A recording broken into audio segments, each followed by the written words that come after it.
So You're speechless. yeah. No. I was like, speaking of the fights thing, yeah, I remember looking at you one time and seeing scars on your knuckles. Oh yeah. I do have scars on my Yeah, knuckles. I know you do. I have scars on my knuckles from fighting. I know you And do. when I was a kid, I used to fight. There was a time when I almost had a fight almost every day, Wow. or And this was in Detroit? months. Wow. Yeah, I was born in Minneapolis, so I grew up in Minneapolis for the first 5 to 6 years. Okay. Then I moved to Detroit, and a little suburb of Detroit called Ecorse. That's where most of my family is. So from basically 6, going on 7 to 10, I lived in Ecorse. I went to an Ecorse school for like the first 2 years, and then I went to a Catholic school in another suburb for 3 years, and then my mom moved to Detroit, and so like me and some of my brothers and sisters were like, oh, we want to live with mom, and she moved to the east side of Detroit. I'm talking about rough hood. It was no joke, but she didn't have a whole lot of money, so like, so that's what we did. So when I moved over to the east side, like, I was running around with the wrong crowd. I was 11. I started smoking weed, which I hadn't ever done. So like at 11 and 12, I pretty much stunted my growth because I started smoking weed. Oh wow! And I was still trying to be a basketball player because my dad was a pro basketball player. And but like I got into fights. I was hanging out at some drug houses. We used to break into video games because I'm not really proud of it. But that's pretty much what I went through. And then I kind of got into some trouble because a guy I used to hang around, like he tried to. My dad, spent $50 or something on some top tens. Top tens were hot back in '84. So he bought me some top tens, and one of my friends was like, "Yo, let me wear them, one day or whatever," because I had a couple other pair of shoes. I was like, "All right, yeah," and then he didn't want to give them back to me, so like I had to like beat him up to get my shoes back. Oh snap!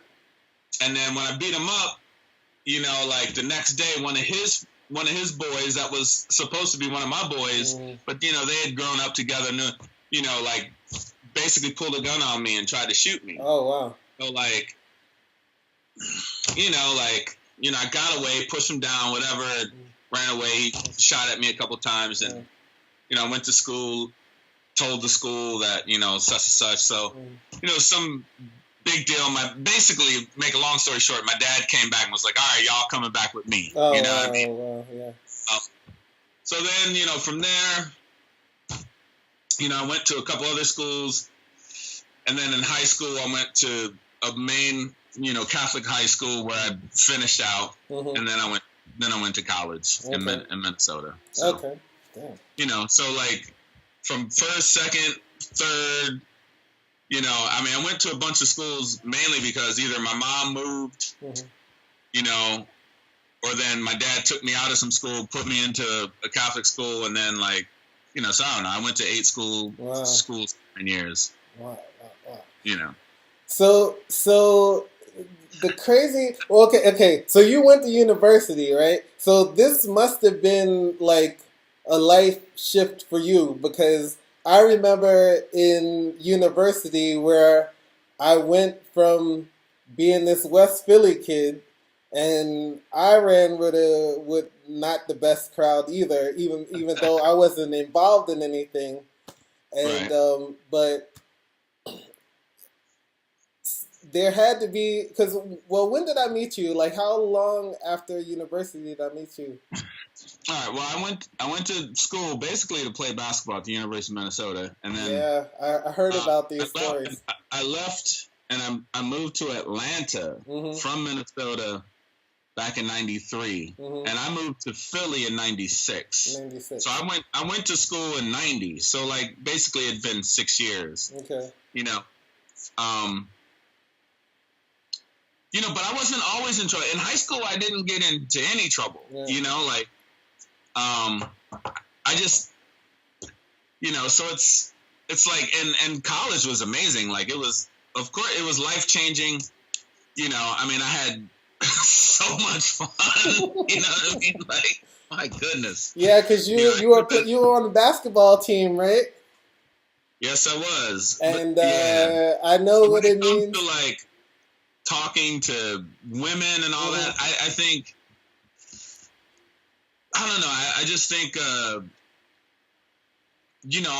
met a lot. I probably heard people say, "Oh, it's a numbers game." The more you talk to, you know what I mean, the more I mean, you're gonna get turned down. You know what I mean? Like, so it was always like, well, hey, if she's cute, she's pretty, you know what I mean? Like, or we got some similar interests, you might as well, take a crack at it. Otherwise, it's not gonna happen, Right. So okay. And so do you think this kind of mellowed you out a little bit, or like once you like started getting more, I guess, more focused on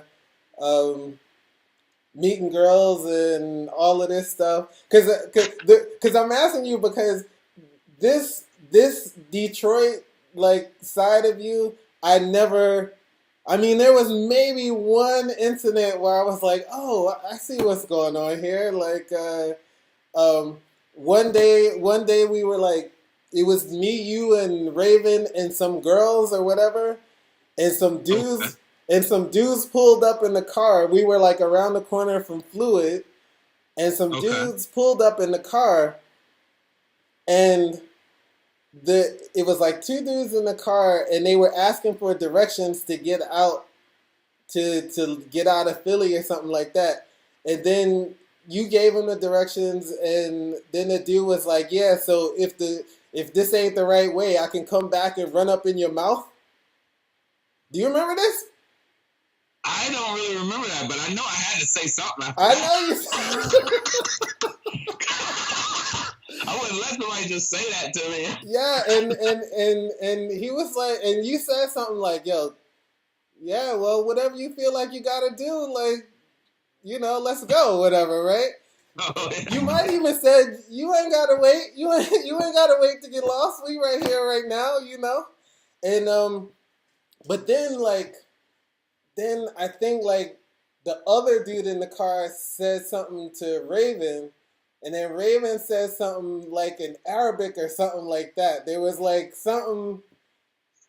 Okay. And then that just chilled. I don't even recall this. Yeah. I recalled it because I thought it was about to go down. You're like, what the hell is going on? Yeah, I was like, there's no way that like,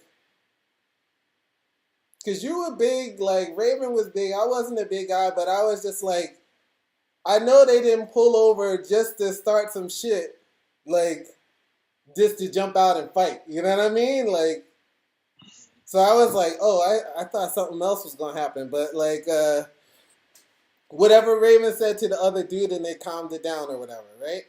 But other than this, I never seen you with anything other than a big smile on your face.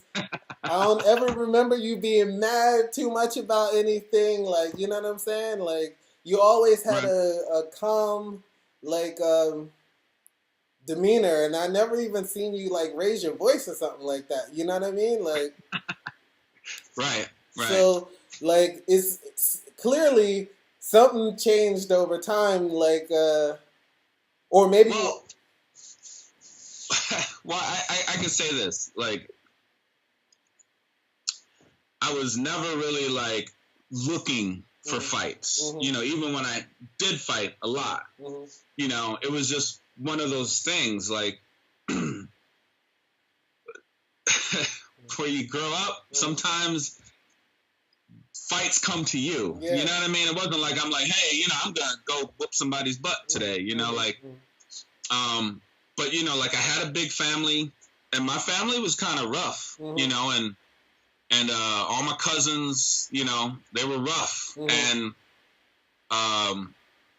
my cousins were always getting into fights. So it was one of those things where it's like, yo, you're about to fight my cousin, clean, like I'm jumping in, or and then there were times where like I would friend, I'll tell you one thing.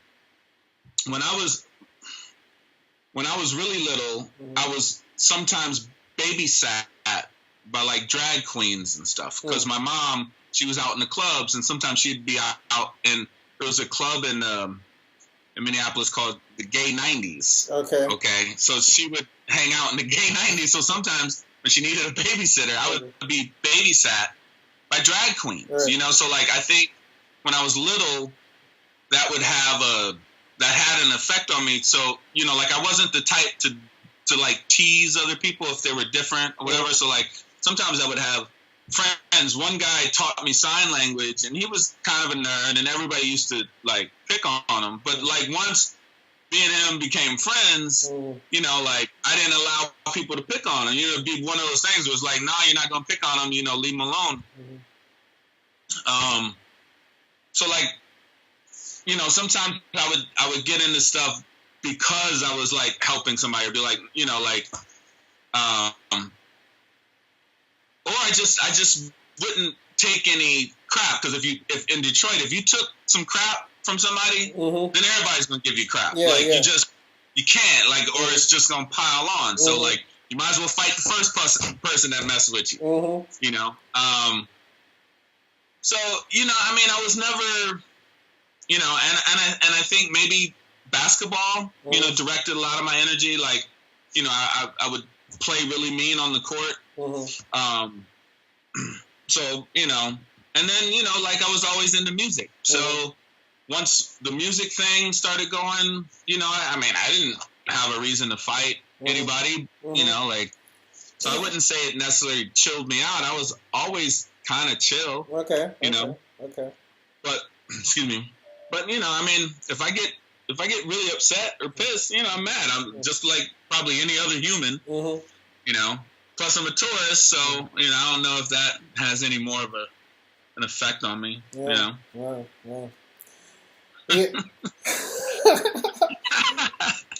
mean, I had one fight in high school, and it wasn't really a fight.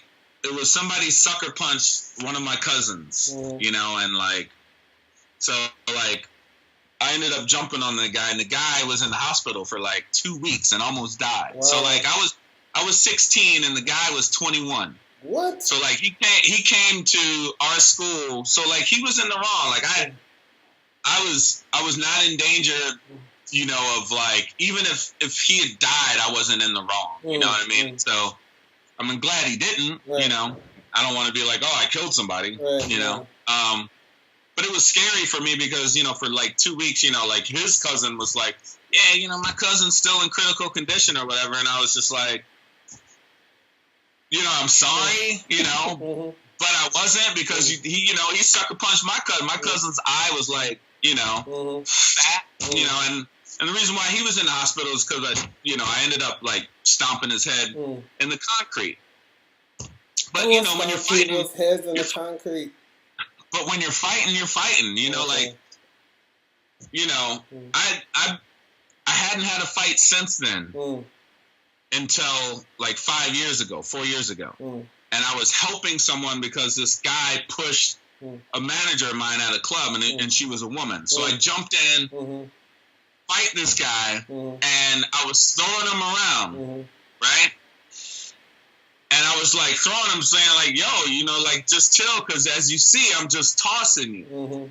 But the fact that I didn't like, I ended up breaking my ankle, like, because I didn't just like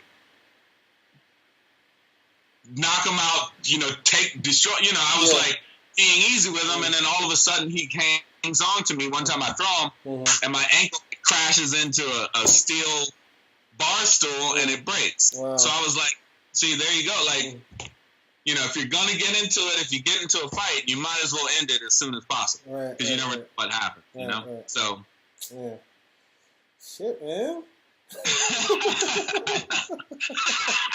But yeah, I always have a smile on my face, and because life is good. You know what I mean? Like, especially the life that we were living. Like, we're going out, hanging out, doing music.